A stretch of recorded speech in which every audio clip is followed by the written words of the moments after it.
Petrol bunk లో ఈడి వల్ల ఎన్ని పాటలు పడాల్సి వస్తుందని అసలు అనుకోలేదు.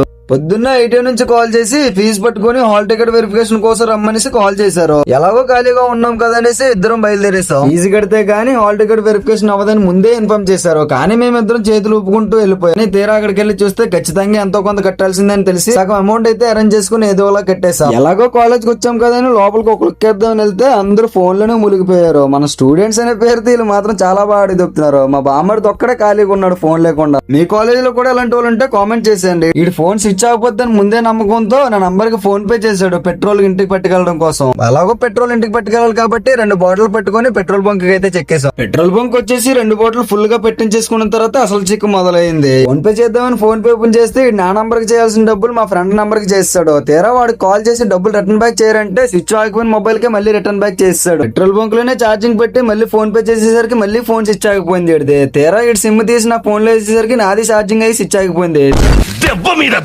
చేసేదేం లేక దగ్గరలోనే మా అమ్మ కంపెనీ ఉంటే అక్కడికి వెళ్ళి క్యాష్ తెచ్చుకొని కట్టేసాం. కంటెంట్ నచ్చితే ఫాలో అండ్ సబ్స్క్రైబ్ చేసేయండి. మీ లైఫ్ లో కూడా ఇలాంటి సిచ్యువేషన్స్ ఏమైనా జరిగితే కామెంట్ చేసేయండి.